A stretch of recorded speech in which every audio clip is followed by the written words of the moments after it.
Hello and welcome to Useful Idiots Monday Morning, where we watch the Sunday morning news shows so that you do not have to. I'm Katie Halper. I'm Aaron Maté. Good Monday morning, everybody. Great to start the week with you and some of the worst people on corporate TV. Our website is usefulidiotspodcast.com. Go there to support the show and get bonus content. Yep. And wow, we should be calling this episode Mourning Cave. I couldn't think of a good, clever way to call it that, but that's definitely what we're going to be exposing today, the Dems caving. It's a very shutdown heavy show. The Democrats, or a group of Democrats in the Senate, reached a deal with Republicans to end the shutdown. And a lot of people are mad about that because what did Democrats get for this prolonged shutdown? Nothing. They got a promise from the Republicans to have a vote on extending the healthcare subsidies that Democrats fought this over. They shut down the government over this, and all they're getting is a measly vote that will likely fail. Yeah. And it's interesting because you have all these like centrists. I mean, you have Neera Tanden opposing this. And you have Matt Iglesias opposing this. So this is not just your normal kind of like Dem punching people like you and me who are opposing this, but people who usually punch at us for punching at Dems. Yes, everyone's punching at the centrist Dems, including Chuck Schumer, who like pretends to be against this shutdown deal. He's like, I can't, I'm going to keep fighting, but he obviously knew about it. He approved it. And we're going to see how obvious it is from some of the clips. But listen, I got to say, look, I try to stay out of domestic politics stuff. It's not my forte. But listen, I'm actually not sure if this is such a horrible thing. Like, you're dealing with Republicans who are sociopaths, who are so hostile to working people, to vulnerable people, that literally on Friday, they went to court and to like challenge a court ruling that they pay SNAP benefits, food assistance benefits. And they did all they could to like not even pay those benefits out, even though they have the funds to do it. So when you're dealing with sociopaths who are like holding one group of vulnerable people hostage because they refuse to cave, like, I don't know, what are you supposed to do with these people? Especially if they don't care about working people. So they don't care about healthcare premiums going up. And so I'm not sure if there was a path actually to this succeeding, So we'll explore this, but I don't know what you're supposed to do with people who are just sociopaths. Right. Well, you know what? For me, it's a shorthand for this is the wrong thing to do. One of the 8 Democrats who broke the line and sided with the Republicans, guess who one of those Democrats includes? Well, I know who you're thinking of. It's John Fetterman. So you're reflexively against anything that John Fetterman does. Well, I understand that position. Fair enough. Call it the Fetterman flex. I'm not ashamed. Yeah. And a lot of people get mad at me. They think I'm a total Bernie bro, Bernie defender. But and they get mad. They think he's caved and he's been bad on the genocide, and we've definitely talked about that. But he's also against it, and he's definitely someone who is better on this stuff than Fetterman. So Fetterman is for it. Bernie's against it. And most of the other people who are for it are pretty centrist.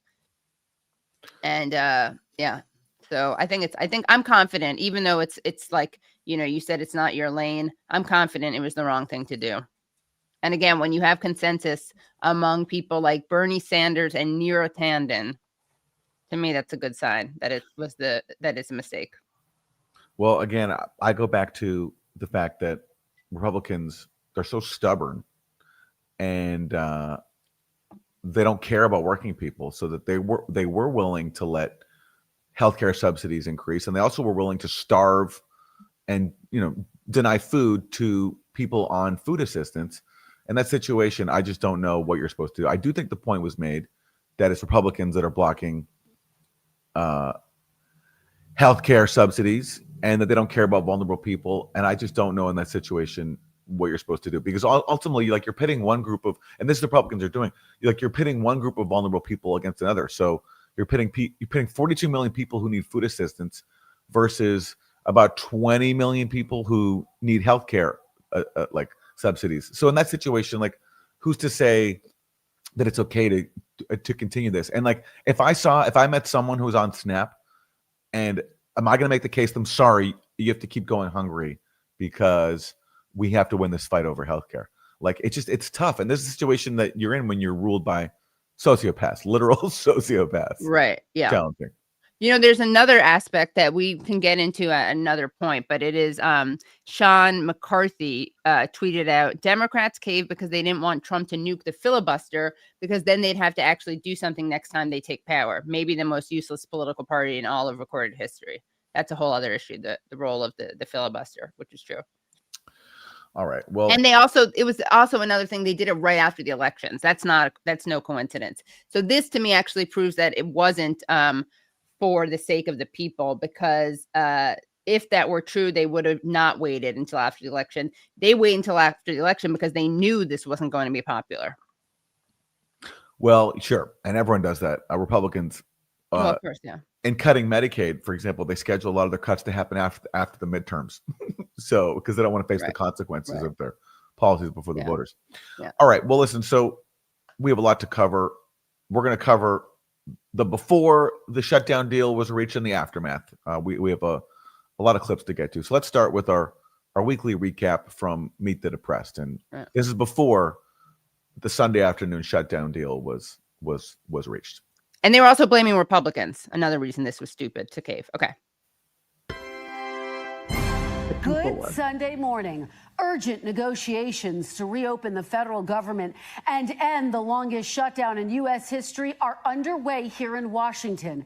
After 40 days, the impact is causing chaos at the nation's busiest airports, and food banks are struggling to meet demands. Senate Democrats now say they'll vote to reopen the government in exchange for a one-year extension of the Obamacare health insurance subsidies set to expire this year.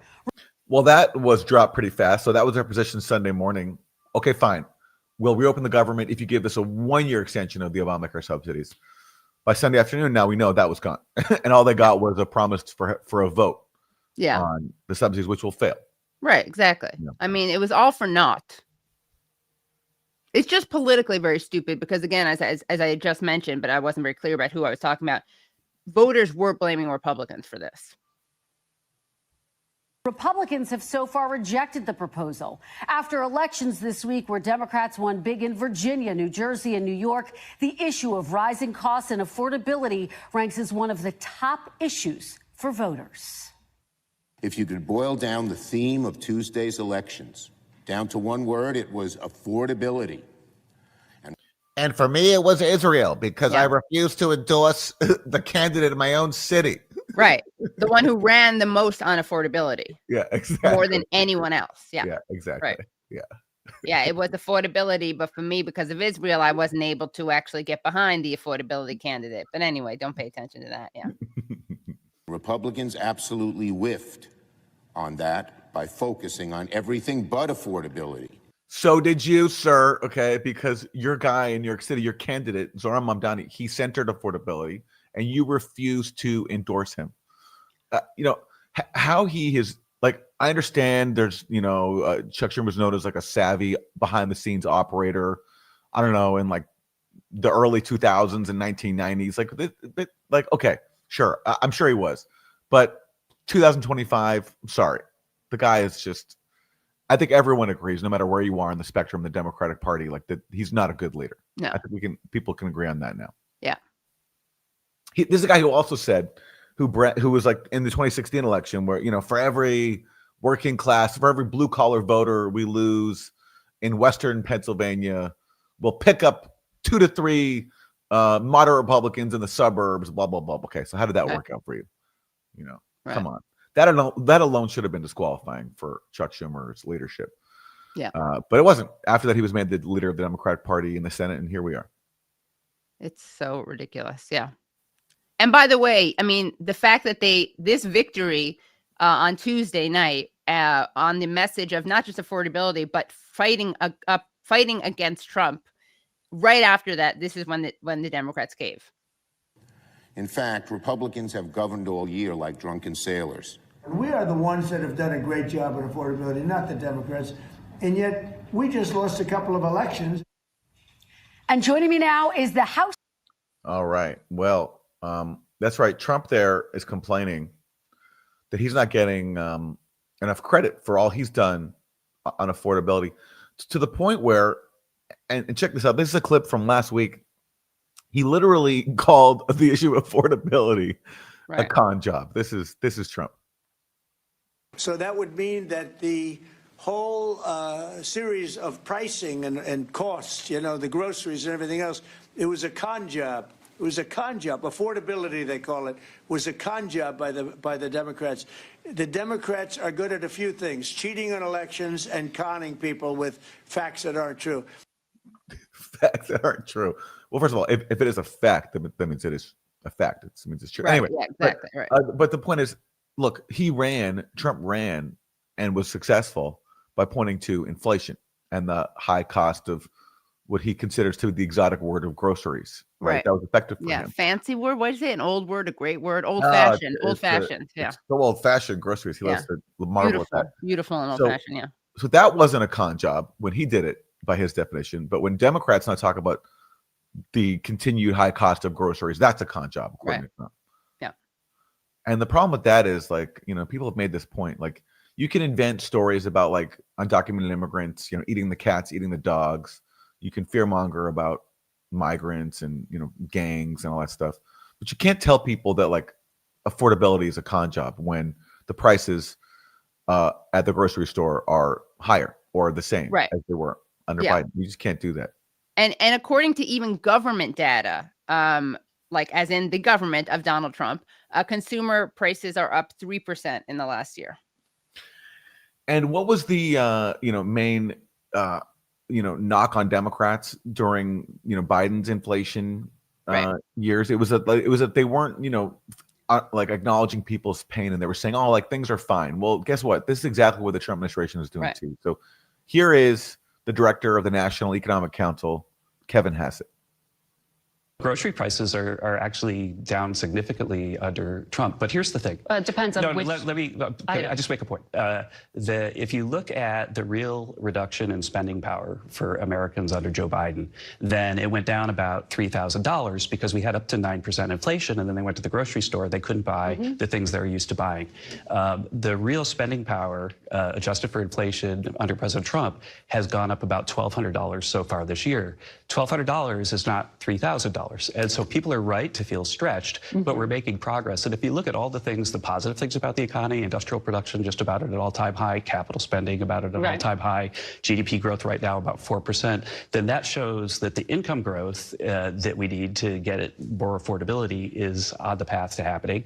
And the bottom line is that the last consumer price index surprised down. It was lower than expected. And it was actually would have even been lower than that because there was a refinery shutdown that caused it to go slightly higher. So we see inflation under control, the economy booming, but we understand 100% why people are still hurting because we haven't made up all the room that was lost under Joe Biden. So all right, prices are he lied.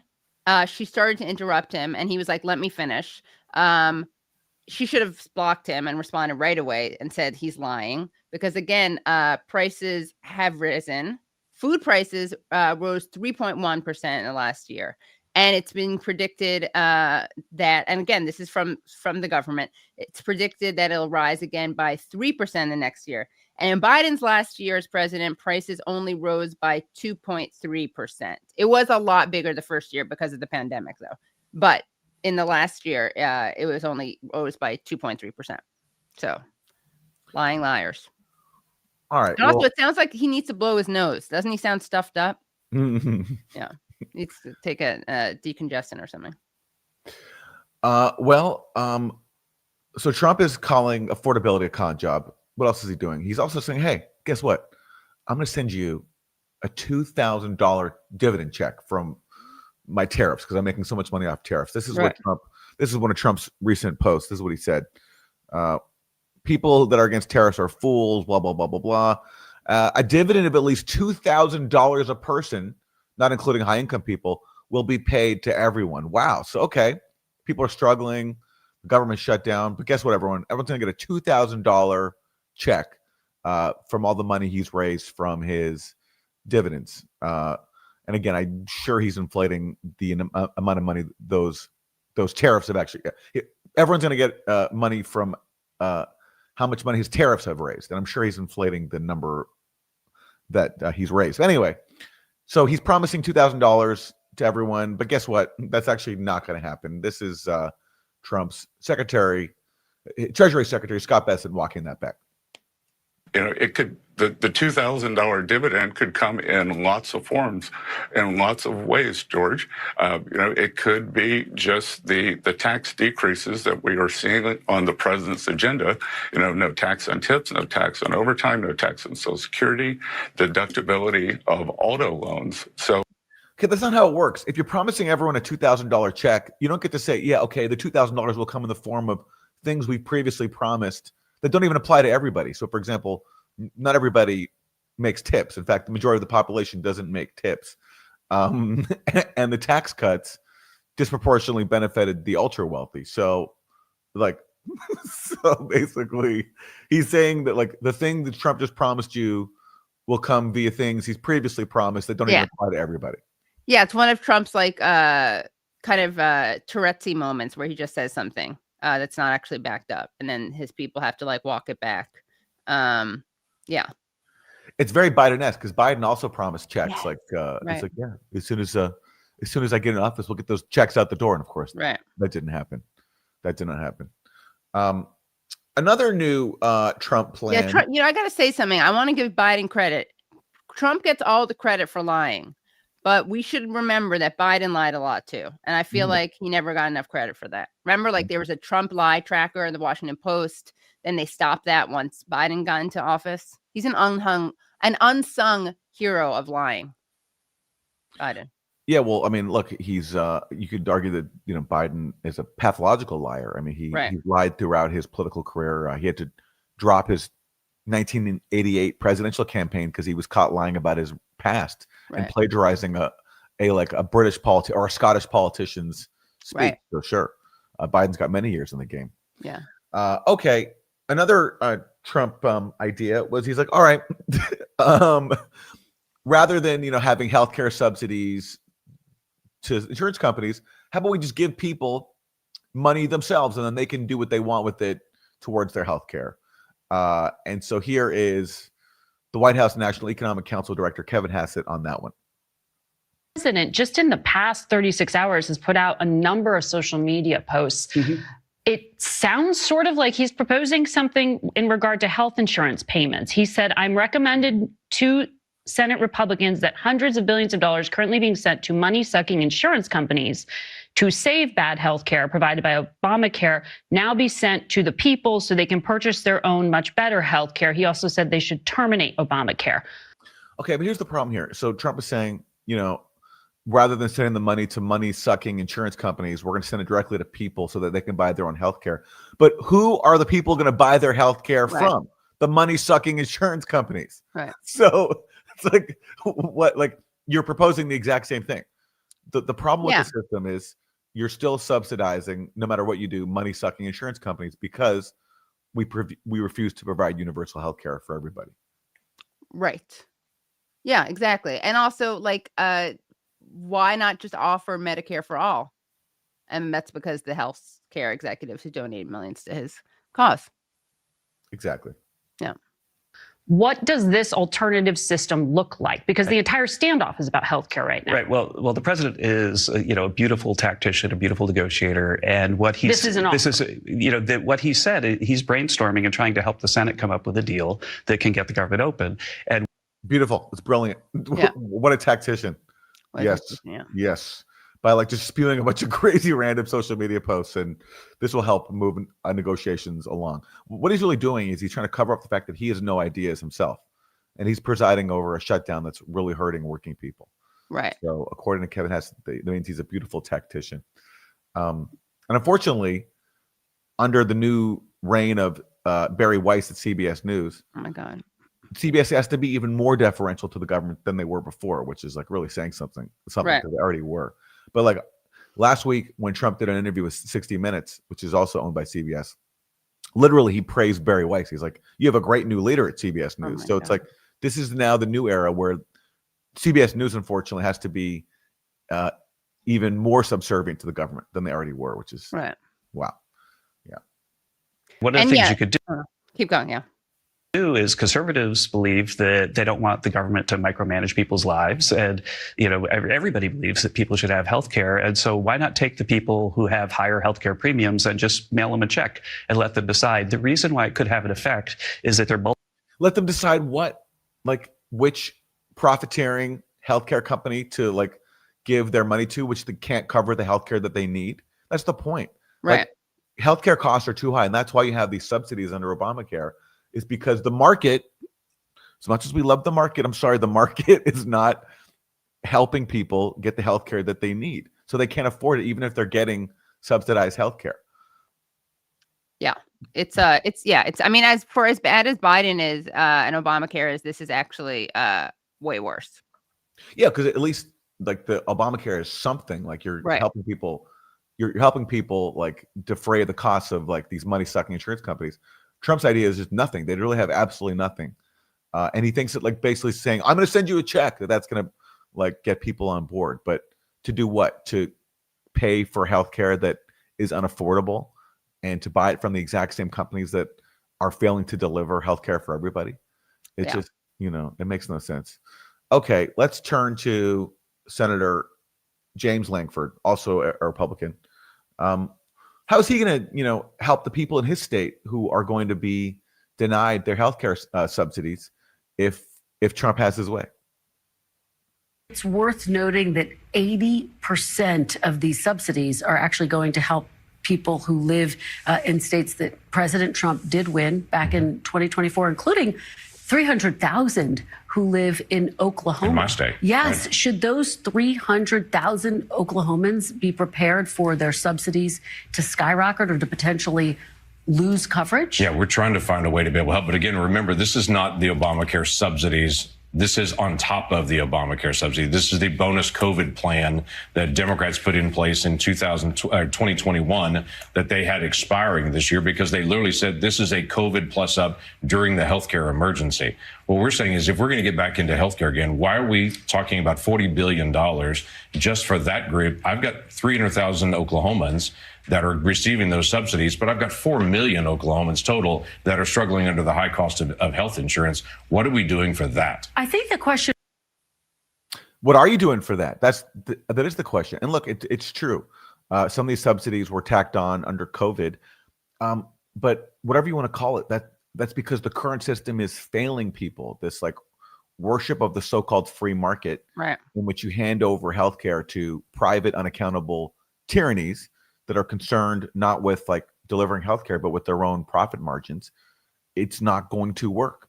Right. But the problem is nobody, except for Bernie Sanders, will be willing to say, let's have Medicare for all. And so everyone's stuck. It's like you either a Democrat saying, let's subsidize this like this impractical, unworkable for-profit system, and Republicans just being like we don't want to spend the money, Yeah. And Lankford and Republicans, like, they're not trying to lower costs. They're just fighting tooth and nail to prevent these tax credits from being renewed, which would be helping people. Exactly right. And never coming up with any kind of alternative proposal. Right, they have none. They have none.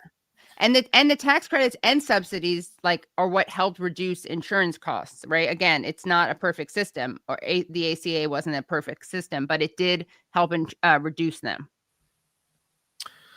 The whole thing is just so silly. Like everyone worships the free market, but yet the like best solution they can come up with is like government subsidies of the free market, because the free market's not delivering healthcare to tens of millions of people, because the free market cares about, again, profits, not covering everyone's costs. And of course, the irony is if you had a Medicare for all system, everyone's costs would be lower because of all the built-in costs of like administering a for-profit system. Like exactly how complicated this system is, that adds all these bureaucratic costs that wouldn't be there if you covered everybody. Exactly. Yeah. So it's, so gross. Yeah. And there was a time when a bunch of, Democrats got on board with Bernie Sanders. Remember when like even Kamala Harris signed on to Medicare for all? Yep. Like during the 2020 primaries because she was trying to win. And then what did she do when she ran for president? Backed off.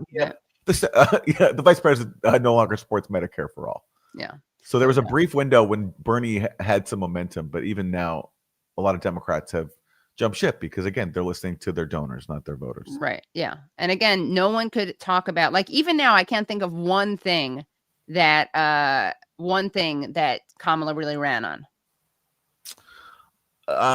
She ran on, lowering the cost of buying a home. I think that was she had one thing on that. Okay. I think, correct me if I'm wrong. But yeah, that was a tough campaign. She did run on making the U.S. Army even more lethal. Okay. She had that one. And also not letting Palestinians speak at the DNC. Yeah, exactly. Yeah. And not distinguishing herself from Biden. Yes. That was great. Yeah. Okay. For centrists who are, upset by the victory of progressive Zara Mamdani in New York City, they were really excited by the victory of Abigail Spanberger in Virginia. They're hoping that she is sort of like the standard bearer for the party, not someone like Zara Mamdani. Right. And this was her message on the shutdown shortly before the shutdown deal was reached. Virginia boasts one of the highest numbers of federal workers in the country. And as you know, many of them are not getting paid. Some in your party look at your election on Tuesday and the win in New Jersey and say that is permission to hold the line in Congress and refuse to fund the government or fold on the shutdown. Should congressional Democrats view your victory that way? Absolutely not. Our victory was a victory that was based on a campaign that was... How? I cannot believe she's saying this out loud. She's like, so this was giving you permission to hold the line and fight Trump, right? She's like, absolutely not. Absolutely not. Oh my God. Just listen to this again, what she says. Hold on. Congress and refuse to fund in New Jersey and say that is permission to hold the line in Congress and refuse to fund the government or fold on the shutdown. Should congressional Democrats view your victory that way? Absolutely not.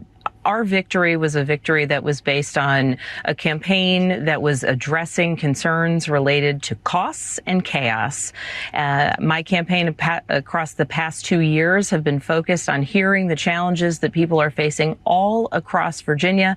It's rising costs in healthcare, housing, energy, and it's the chaos coming out of Washington that has been impacting Virginians so severely, beginning with the DOGE efforts, of course, continuing with chaotic trade policies.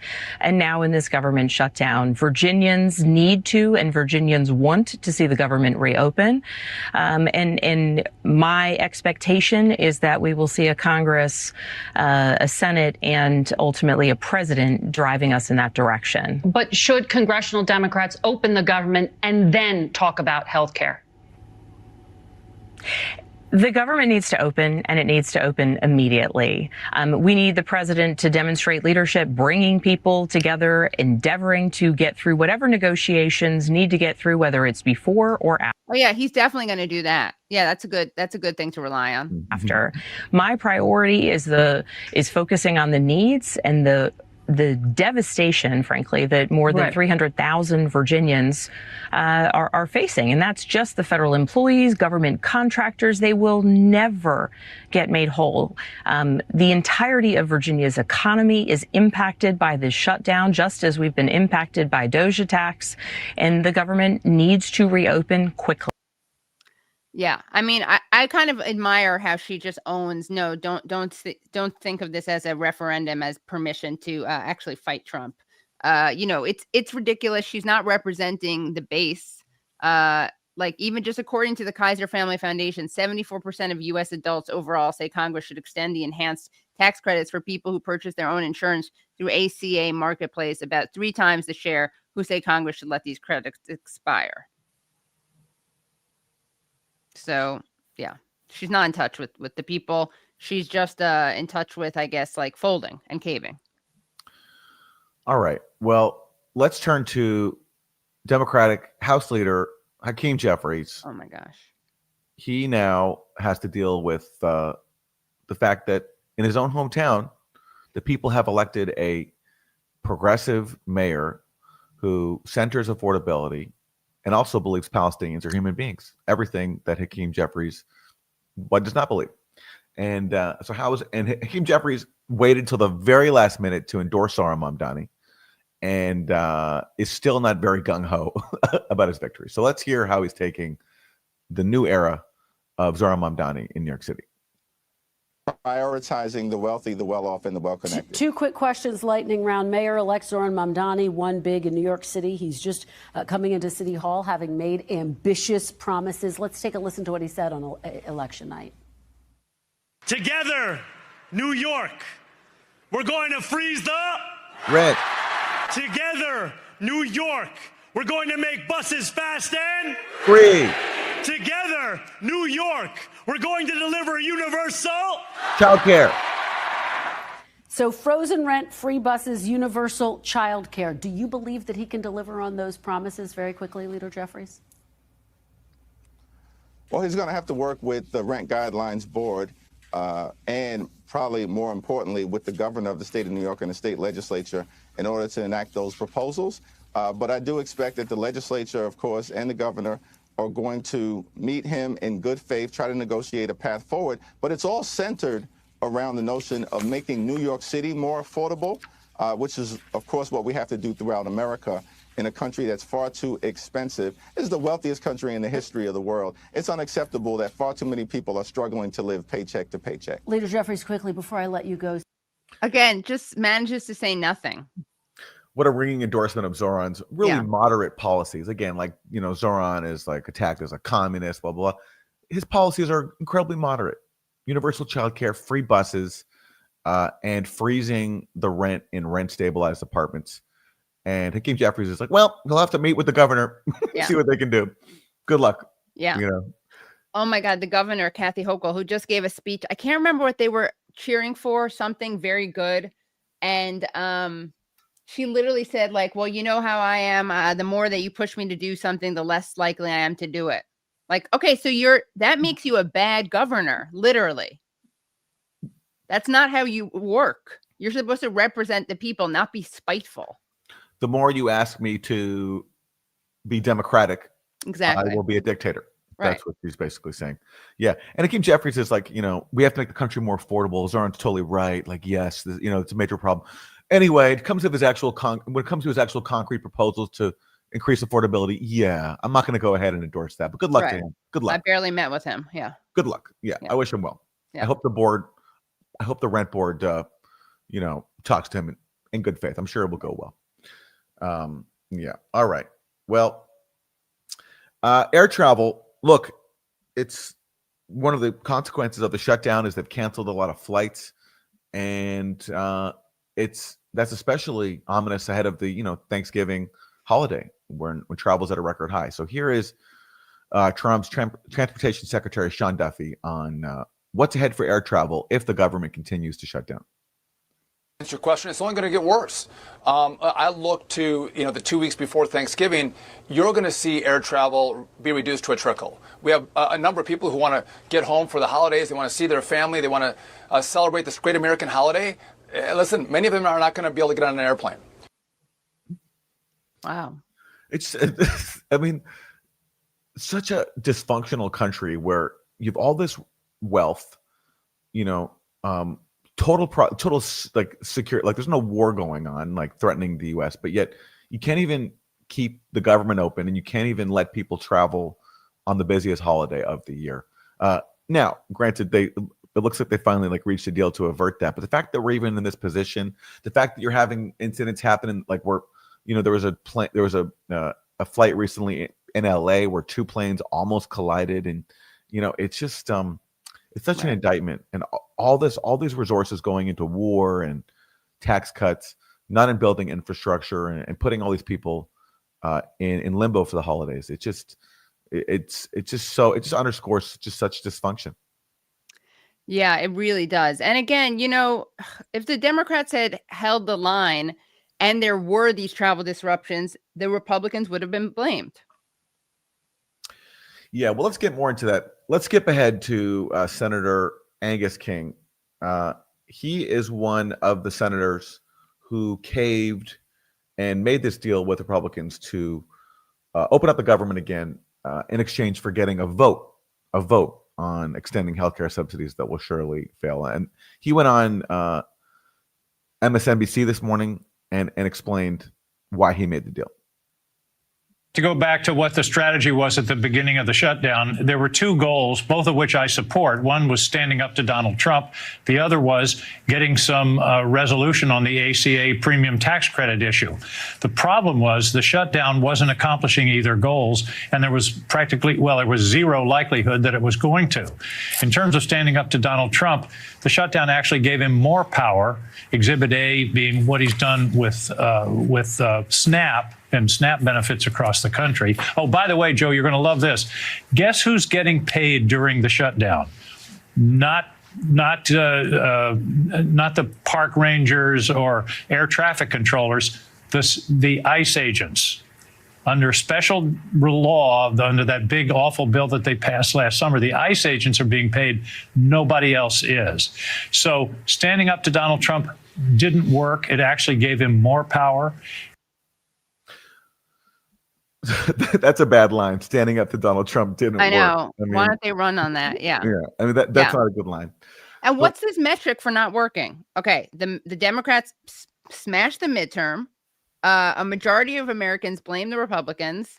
Prop 50, which fought the redistricting efforts by redistricting California in favor of the Democrats, won in a landslide. Which is a direct, like that bill literally directly stood up to Trump's actions. Mamdani won, and he smashed the status quo. So the way they won was by standing up to Trump. Yeah, I have to slightly disagree. The problem is, again, as Senator King pointed out there, this in some ways empowered Trump to do things he wanted to do. Like, for example, he was able to pay, I didn't even know this. They were able to pay ICE agents, the people kidnapping undocumented immigrants, attacking people, but not air traffic controllers. And Trump was also able to hold SNAP, food assistance, hostage to the point where even after a court ordered him to pay those benefits, he fought it. And he told states not to comply. And so in that situation, like you're pitting vulnerable people against vulnerable people. And I'm sorry, I just don't think you can dismiss that. Like, as a politician, you're still responsible for the consequences of your choices. And if one consequence is continuing to deny food assistance to people, even if it's Donald Trump's fault, I mean, But do you really think it's a coincidence that most of the worst, like a bunch of centrists, you really think like a bunch of centrist Dems are more in touch with people suffering than the better senators?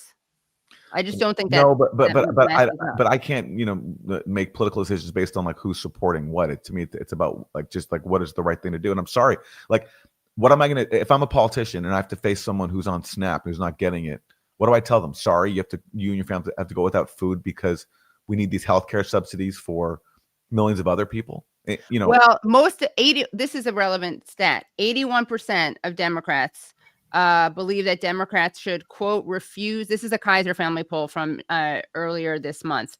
Most Democrats believe Democrats should refuse to approve a budget unless it includes extending these tax credits, even if it means the government remains shut down. Independents are split, but 51% say Dems should refuse to open without healthcare concessions. So even independents agree. So I think it's bad politics. I think it's bad policy. People are going to suffer more. And actually, Wilson, can you show this AOC tweet? I thought this was an important point because I'm not dismissing what you're saying, Aaron, about human suffering, but let's just show this AOC tweet. The average monthly SNAP benefit is $177 a person. The average ACA benefit is up to $550 a person for a month. People want us to hold the line for a reason. This is not a matter of appealing to a base. It's about people's lives. Working people want leaders whose words mean something. But again, the problem is you have no, you hold the line and then what? Are the Republicans who are so sociopathic going to care and cave on their refusal to extend the healthcare subsidies? Like, part of this, I think, was just Trump being so stubborn. He didn't want to give Democrats anything. And him and his friends are really wealthy. They're not impacted by these policies. I don't think they cared if people go without. If there's major political pain, that's what makes, he doesn't care morally speaking, but if he's losing, I mean, Trump is above all an opportunist, right? So that's what he responds to is his popularity. I think. Yeah, well, listen, it'd be a gamble, is what I'm saying. Is like you'd be gambling that Trump would eventually feel so pressured that he would cave on these healthcare subsidies, which he had refused to do by people suffering. But given that he's just such a sociopath, I just don't see him doing that. So I don't know what the end game was. I think it was worth a try, but I don't know.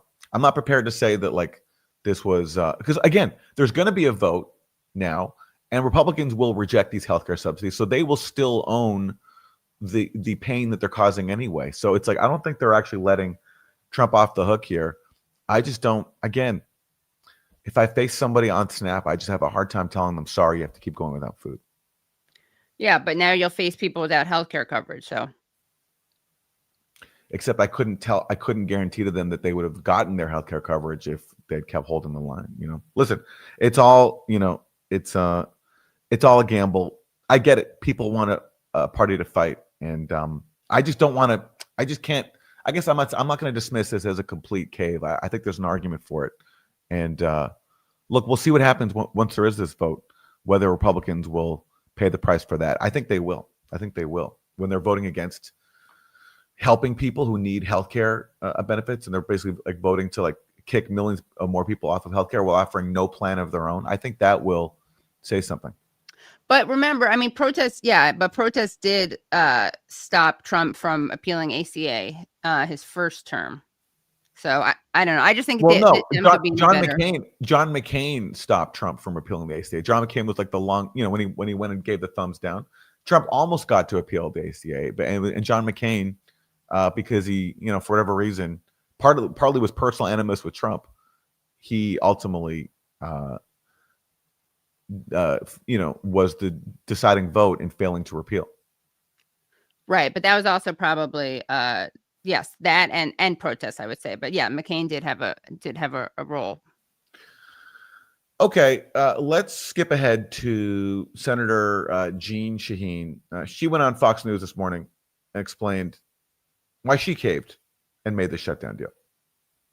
Can you give us an idea, and our viewers an idea, what happened behind the scenes to have you, Senator Kaine, Angus King, Catherine Cortez Masto, Jackie Rosen, and John Fetterman, as well as Maggie Hassan and Dick Durbin, all come together to get to the 60 threshold? Can you bring us behind the scenes for that? Well, there had been discussions going on really since the shutdown about how could we work together to end this. How could we make sure that we can address healthcare costs for the millions of Americans who are seeing their healthcare costs rise as the result of the bill that was passed in the summer that the president wanted? And so I think this agreement gives us an opportunity to continue to do that work. We're going to have a vote, and I believe there are a number of Republicans who are going to join us in trying to address healthcare costs for Americans, but we're also turning the government back on. We're making sure that So she's confident that enough Republicans will join Democrats in addressing healthcare costs. I'm going to go ahead and predict that's not going to happen. Yeah. I'm going to predict that's definitely not going to happen. Yeah, exactly. Yeah. It's also relevant and interesting that the first channel that she went on, the first network that she went on was Fox News. Yeah. Okay, well, so that's Jeanne Shaheen, and that's those are the Democrats. Now, the Republicans still have a problem. Okay, so you guys refused to cave on this. You even went to court to deny people their food assistance benefits just to keep the government shut down and to keep holding the line on denying, healthcare subsidies to people.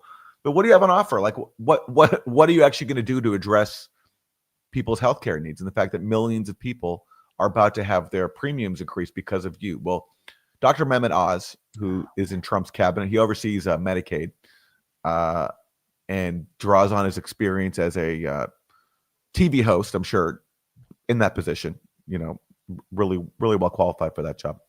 He went on Fox Business to talk about, okay, this is the Republican agenda. This is the Republican plan for healthcare. $50 billion. The full counter proposal continuing resolution rolls back the Medicaid savings of $1.5 trillion. Republicans are never going to go for that. So do you have a thought on how you want to see this play out once these subsidies do expire this year? You always ask the right questions, Maria. So I spent a good part of the weekend with the White House working on exactly the answer to that question. We have lots of great ideas, but I don't want to show our cards. As the president often says, why would I telegraph to you what we're going to do? We have to have an open government. I need my top people around to be able to navigate the right solutions. We will support the American people. We always have. We want to do it in the right, responsible way. If we don't, it'll implode. If we hadn't fixed Medicaid with the one big beautiful bill, it would have collapsed under the weight of its increasing expense. There was a 50% increase in Medicaid spending in the last 5 years since the COVID pandemic started. We're at peace. There's no virus. We've got to It's such a lie. It's such a lie. If we hadn't cut Medicaid, it would have collapsed. It's such an absolute lie. Like, right. Yeah, like it's such a lie, yeah. like they keep spending more money on the Pentagon. But like, does that mean the Pentagon would have collapsed if they hadn't kept spending more money on it? It's such a malicious lie. And then he says, "Yeah, we're not going to show our cards when it comes to coming up with a new healthcare plan." You have no cards. They have no plan. They have absolutely nothing. All they can do is point to the dysfunction of the current system and the fact that the market's so inefficient. We have to keep subsidizing these healthcare profiteers, but they have no solutions because they don't want to take up the only solution that works, which is Medicare for all. Well, speaking of showing cards, actually, Wilson, I'm going to send you a clip that we can play later because I think that they have shown their cards, and the cards that they're showing is that they won't commit to any promises. So we will get back to that shortly, but hold on to that idea.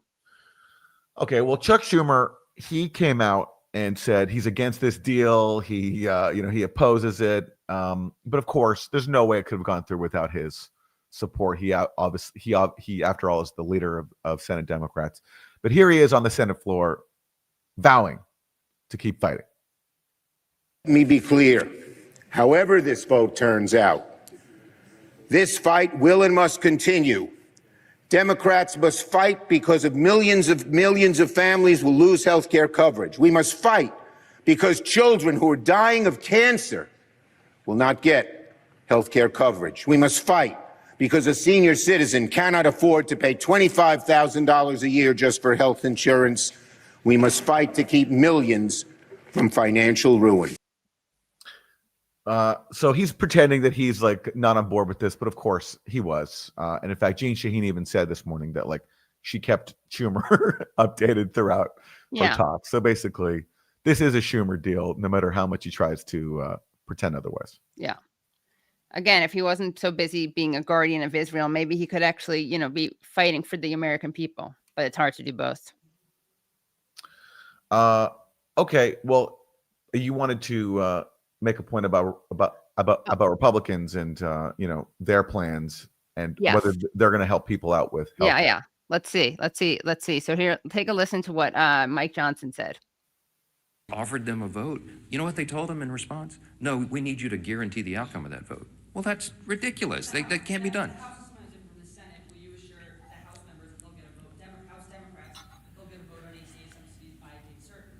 No, because we did our job, and I'm not part of the negotiation. The House did its job on September 19th. I'm not promising anybody anything. I'm going to let this process play out. I'll tell you what they wanted.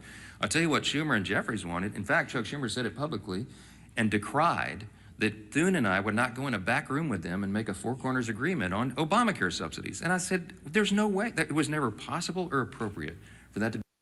So again, he was asked, and this was November 6th. So he's asked if he would, quote, assure House Democrats they'll get a vote on ACA subsidies by a certain date. His response was, no, not promising anyone anything. All right. Well, listen, however you feel about this whole shutdown deal, I have a more conflicted take. You know what I mean? I have mixed feelings as we've seen. Katie thinks it's a total cave. We can all agree one positive thing has come out of this, which is more outrage from the Democratic base at Chuck Schumer. And I think that's a good thing, no matter what you think about this deal. So here, for example, is MSNBC. And listen to how former Congressmember Joe Walsh, I think he's a former Republican, but he's turned Democrat. Yeah, he is. Yeah. He's a never Trumper. Yeah, he's not happy with Chuck Schumer. Chuck Schumer needs to go after tonight. He should have gone a week ago, a month ago, a year ago. Yes. You talk about aim and not meeting the moment, right? Every time he gets in front of a camera, the average Democratic voter out there screams, "Be done with you, be done." And this will only accelerate that. Yes, Joe, do you think the left is headed for a Tea Party-like moment here? I mean, I know that you're new to being a Democrat and you're not like some big lefty or progressive, but this does seem to fit the argument that they have been making, that some of these older or more moderate and establishment figures just aren't ready to meet this moment. Generational change is needed. You know, this sort of seems like if you're one of them, you're running on this. You're challenging I'll tell you what, if I were on set with you all right there, I'm yanking off my mic and I'm hugging you. I'm giving you a big high five. You are exactly right. Look. All right. So, guys, by the way, this is a guy who called, he said to Obama, quit lying. He made a video when Obama was president. Quit lying. This is the guy who is honestly more in touch with how you defeat Republicans than Chuck Schumer. Yeah, I mean, look, that's the real Democratic Party base is like former Republicans. That's who like Kamala Harris tried to appeal to, and even he is fed up with Chuck Schumer. So listen, if he's the leader of the Tea Party, like revolt against Chuck Schumer, let's bring it on. You know what I mean? Yeah. Let's make it happen. Democrats certainly, I think would benefit from getting rid of Chuck Schumer. But also, guys, do you understand? We have 2,000 people watching and less than 1,000 have liked. We watch Joe Walsh. We have to watch Joe Walsh. Okay. If that doesn't make you want to give us a like, I honestly don't know what will. Help us defeat the algorithmic suppression of this show by giving us a thumbs up. It's a free way to support it. If you don't give us a like, we're going to rip off our microphones and come, into the screen. Give you a punch. Have a Tea Party revolt of our own against the lack of likes. Yes. Instead of a hug, punch. Yes, exactly. A nonviolent punch. Yeah. Yes. Okay. Well, that's been Useful Idiots. No, we have don't we have a nice No. I'm not ending the show. Sorry. Got it. I'm closing the segment of shutdown coverage that we've offered you. Different takes, you know what I mean? Right. Co-host disagreeing. Right. Very controversial. Various perspectives. I mean, this is your one-stop shop for all shutdown coverage. Wait, so Aaron, is this the shutdown? Yes, I'm shutting down the shutdown coverage. Okay, that's right. got it. Yes. But there are other topics at hand, including the very real problem of anti-Semitism, which means people not being on board with the Israeli government committing mass murder to preserve a Jewish supremacist state. And this is such a problem that a CNN anchor named Biana Golodriga, sorry, I can't pronounce it. Anyway, she's a CNN anchor, and she's decided to co-author with an Israeli journalist a new book aimed at kids all about anti-Semitism, quote unquote. I really stress the quote unquote because it's not about anti-Semitism. This is about trying to silence criticism of Israel. The book is called Don't Feed the Lion. Okay. And the CNN anchor went on fellow CNN anchors Fareed Zakaria's show to promote the book. And and one thing that I think is important to note is that Biana did a lot of coverage of the mass rape hoax. And guess how much coverage she did of the rape of Palestinians? 0. I'm going to guess 0. Yeah, I'm going to guess 0. Like the one that was caught on video, the one that was reported on in Israel. And she never clarified that the mass rape hoax had been discredited and debunked. All right. Well, let's get to these deep insights into quote unquote anti-Semitism. So the argument that's going to be made is there is a big distinction between criticizing the Israeli government for what it is doing and anti-Semitism. how much do you think it's fair to say that a lot of the things that people have said, Israel is committing genocide in Gaza, Israel is guilty of war crimes, Israel is permanently occupying the Palestinians. How much of that is just criticism of the current Israeli government or a succession of Israeli governments? And I ask that to you because, in my experience, half of Israel feels that way, that Israel is doing terrible things in Gaza under the Netanyahu government. Yeah, sorry, Fareed. Listen, first of all, the whole question is so stupid. You don't even have to ponder out loud, to what extent is criticism of Israel legitimate? Any criticism of any government is legitimate. It's this question of anti-Semitism. It's just so stupid. It's a complete red herring. But then, of course, he's trying to he's trying to justify him advocating some mild criticism of Israel by saying even Israelis oppose what Netanyahu does. I'm sorry, no, they don't. Most Israelis support the genocide in Gaza. Yes, they always say that. Cleansing. So he's trying to create space for himself to criticize Israel and get out of being called an anti-Semite if he criticizes Israel by saying even Israelis, are critical of Israel. I'm sorry, they're not. It's a fanatic society that's on board with ethnic cleansing, and it's okay to criticize them. And you don't have to justify that. So the whole premise of this whole conversation is just completely moronic and unfounded. Yeah, and also, they're critics of Netanyahu in Israel, but they don't criticize him for his treatment of the people of Gaza. They support that. They support ethnically cleansing people in Gaza. They have problems with him not protecting them on October 7th, the judicial overhaul, et cetera, et cetera. And also, just to put this in perspective, imagine Fareed Zakaria being like, well, should we distinguish between criticizing Saudi Arabia and Islamophobia? Yeah, he never would. But of course, but the comparison is just, it's not even a fair, because what Israel's doing is just, it's genocide. It's awful. And it's a decades long ethno-supremacist project. It's like nothing even compares to it. But yet constantly every criticism of it has to be couched in, well, yes, there is anti-Semitism and blah, blah, blah, blah, blah. Again, if these people were on my show, if I was Fareed Zakaria, as soon as they open up their mouth, I just say, you know what? No Jew for you. No Jew for you. You Jew for you, you don't even get to talk. I'm sorry. Take us out of your mouth. Yeah, just no Jew for you. Yeah, no Jew for you. Good. Yeah. I like that. Yeah.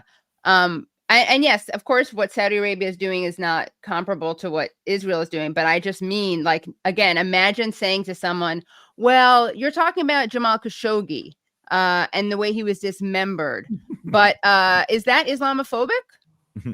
All I'm showing is how ridiculous it would be to apply this to other cases. All right.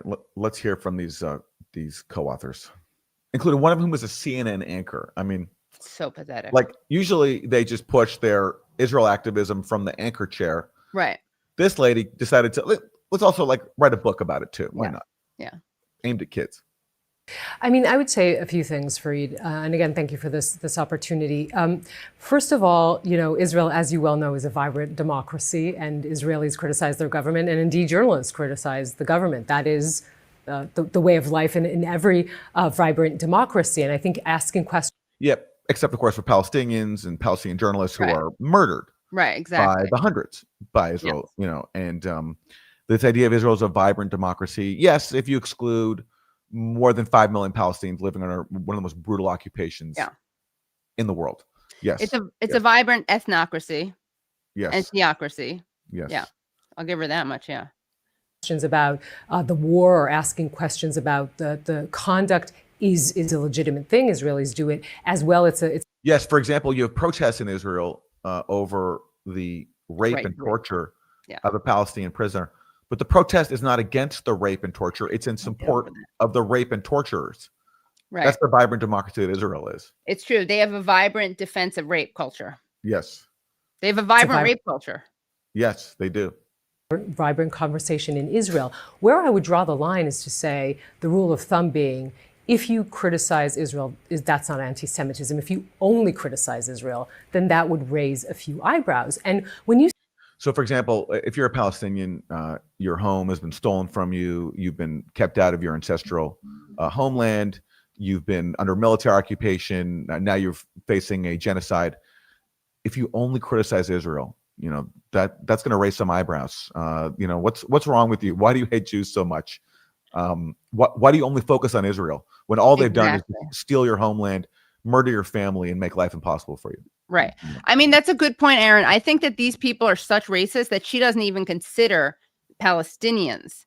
I think she's probably trying to imply non-Palestinians, right? Like, because the argument, which is a BS argument, but the argument is that if you're talking about Israel more than other places, you must be singling Israel out. You must be an anti-Semite.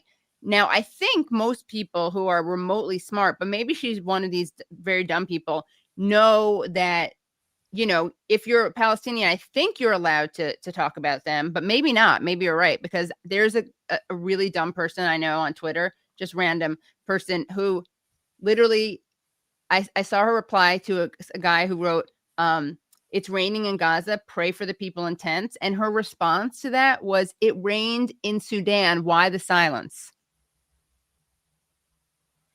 Yeah, they love to use the atrocities in Sudan as a way to distract from the atrocities in Gaza. The difference being, including that, like, we're directly responsible for the atrocities in Gaza by arming and supporting Israel. Right. By the way, special relationship. Yeah, if we cared about Sudan, we put. In fact, the Biden administration gave a pass to the UAE as it armed militias in Sudan. Like they're carrying out atrocities, in part because they wanted to keep the UAE on board with the Abraham Accords with Israel. Right.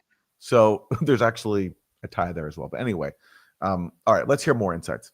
You say things like, when we hear these protests and things being said like Zionists keep out of campuses, then Jews understand what that means. And I understand what that means. That means people who support Israel out and not talking to Jews. Sorry? No, I mean, I as a Jew understand that when people say Zionists out, they're saying Zionists. They're not saying Jews out. Yes, exactly. And every time she gets on, people like her get on the stage or get on shows and pretend that Zionism and Jewishness are conflated, are the same thing. She's perpetuating anti-Semitism. It's her, not the people criticizing Zionism. I can't express this enough, that people, to the extent that I'm ever afraid about anti-Semitism, it's because of people like her. I think that we should emphasize that the vast majority of Jews support Israel's right to exist. So in that regard, if you say, you know what, I'm not an anti-Semite, I'm just an anti-Zionist, it's a little bit like saying, you know what, I'm not against the English, I'm just against the English who think that England has a right to exist. So well, it depends.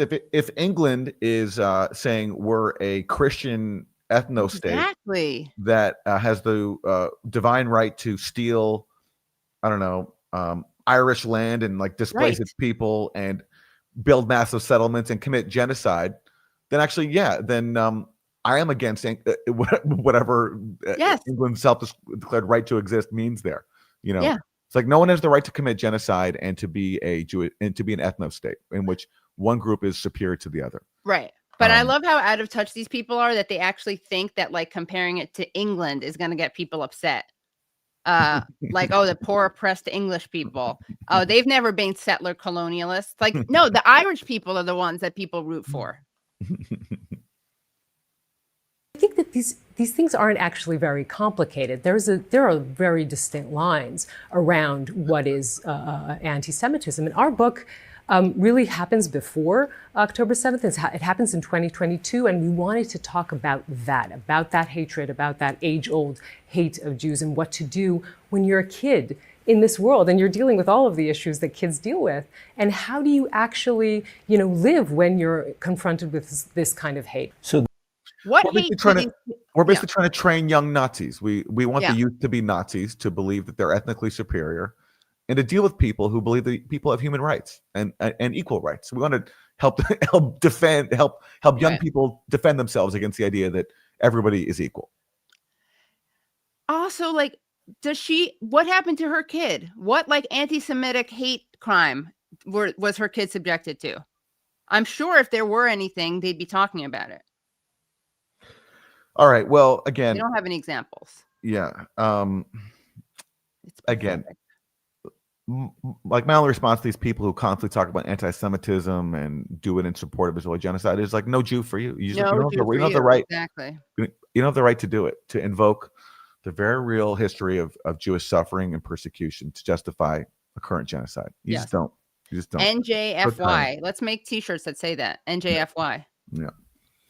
All right. Well, that's going to bring us to the end of Monday morning. Katie, anything you want to promote this week for the Katie Halper Show? What do I want to promote? It's going to be a great one. I'm not sure yet who's going to be on it, but it's going to be exciting. It's definitely going to be exciting. There may actually be like some special guests from out of the country, out of the continent even. So yeah, definitely check out youtube.com/The Katie Halper Show. youtube.com/The Katie Halper Show. Yeah. All right. And our website is uselidiospodcast.com. Go there to support the show and get bonus content. Thanks for watching Monday morning. We'll see you next time. Bye, everyone. And if you're watching this later, you can still give it a thumbs up.